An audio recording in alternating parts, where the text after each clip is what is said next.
जुर्म कितना भी संगीन क्यों ना, गुनहगार कितना भी शातिर क्यों ना, हर गुनहगार अपने दामन पर छोड़ ही जाता है गुनाह की चीज, क्योंकि गुनाह अपनी गवाही खुद देता है। नमस्कार, मैं हूं आपके साथ शकील साजिद और आप देख रहे हैं गुनाह की चीज।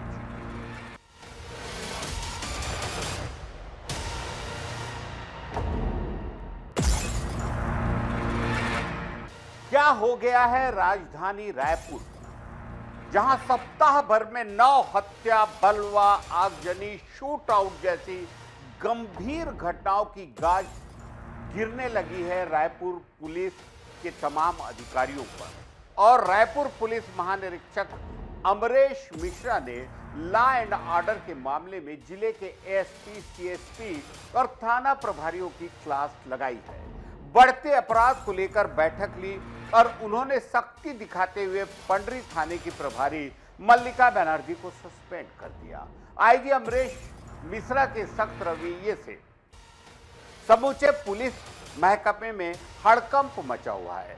बताते चले कि एसएसपी संतोष कुमार ने रविवार को तिल्दा नेवरा के थाना प्रभारी अविनाश कुमार को लाइन अटैच कर दिया था, लेकिन इधर एसपी साहब ने बैठक खत्म की और उधर जेल परिसर में गोली कांड हो गया। तो क्या है इस तमाम अपराधों और सस्पेंड होने तक की कहानी, देखिए हमारी इस रिपोर्ट में।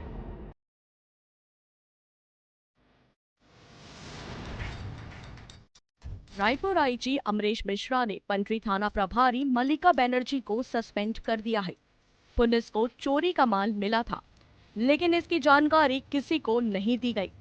पुलिस ने गड़बड़ी की ये खबर आईजी को जब पता चली तो अब थानेदार को निलंबित कर लाइन अटैच कर दिया गया है। फिलहाल बनर्जी को किसी भी थाने का जिम्मा नहीं दिया गया है।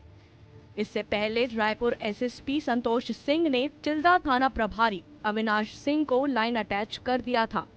साथ ही सत्येंद्र सिंह शाम को थाना प्रभारी की नई जिम्मेदारी दी गई है। तिल्दा थाना क्षेत्र के सरोरा गांव में शनिवार को दूसरा मर्डर हुआ था, जिसके बाद कार्यवाही की गई। रायपुर में बीते 7 दिनों में 9 मर्डर हो चुके हैं। तिल्दा में 2, खमाजी में 2, पुरानी बस्ती में 2 और तिलेबांधा में 1 हत्या हुई है। सोमवार के दिन दहाड़े रायपुर सेंट्रल जेल के बाहर एक युवक को गोली मारी गई। रायपुर सेंट्रल जेल के बाहर आदतन बदमाश पर सोमवार दोपहर को गोली चल गई। शेख साहिल जेल में बंद अपने भाई से मुलाकात कर बाहर आया था। इसी दौरान अज्ञात 2 लोगों ने उस पर फायरिंग कर दी। उसके गर्दन पर बुलेट धंसी है। शेख साहिल को रायपुर के अंबेडकर अस्पताल में भर्ती कराया गया है। वहीं दरअसल विधानसभा थाने में दर्ज अपराध 304A, 331-4 BNS दर्ज किया गया था।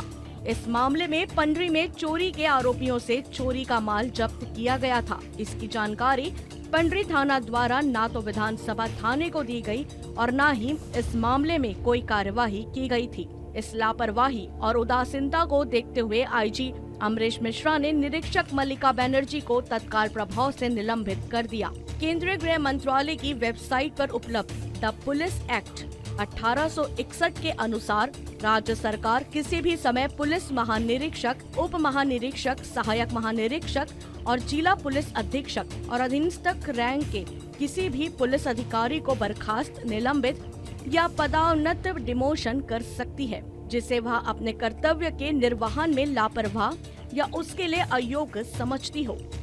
जो कोई पुलिस अधिकारी अपने कर्तव्य का लापरवाही या उपेक्षापूर्ण तरीके से निर्वहन करेगा या जो अपने किसी कार्य से अपने आप को उस कर्तव्य के निर्वहन के लिए अयोग्य बना देगा, उसे निम्नलिखित दंडों में से कोई भी दंड दे सकते हैं, जैसे 1 महीने के वेतन से अधिक नहीं की राशि का जुर्माना, 15 दिनों से अधिक की अवधि के लिए क्वार्टर में कारावास, दंड, ड्रिल, अतिरिक्त गार्ड, थकान या अन्य कर्तव्य के साथ या उसके बिना अच्छे आचरण के वेतन से वंचित करना, किसी भी प्रतिष्ठित पद या विशेष पारिश्रमिक से हटाना। हर पुलिस अधिकार को उसकी नियुक्ति पर महानिरीक्षक या महानिरीक्षक द्वारा नियुक्ति ऐसे अन्य अधिकारी की मुहर लगा एक प्रमाण पत्र दिया जाता है।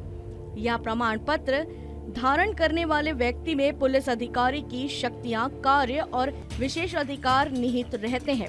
ऐसे प्रमाण पत्र तभी प्रभावी नहीं रहेगा जब नामित व्यक्ति किसी भी कारण से पुलिस अधिकारी नहीं रह जाता है, यानी निलंबन की सूरत में पुलिस अधिकारी को यह प्रमाण पत्र सरेंडर करना पड़ता है।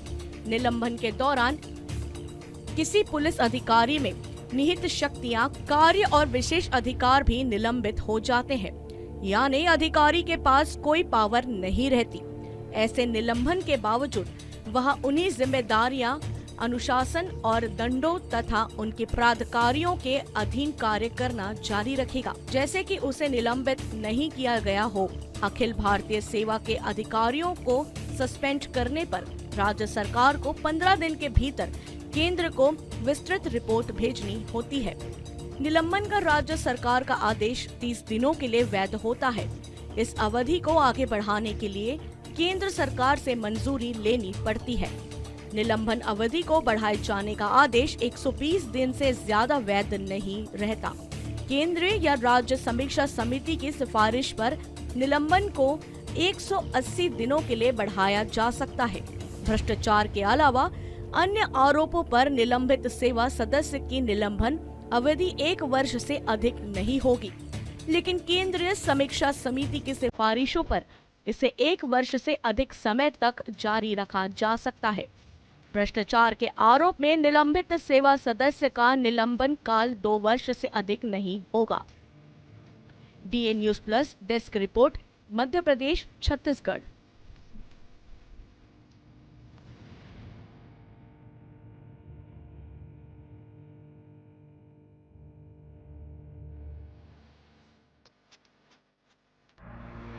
आप देख रहे हैं गुनाह के शीशे, कहीं जाइएगा नहीं।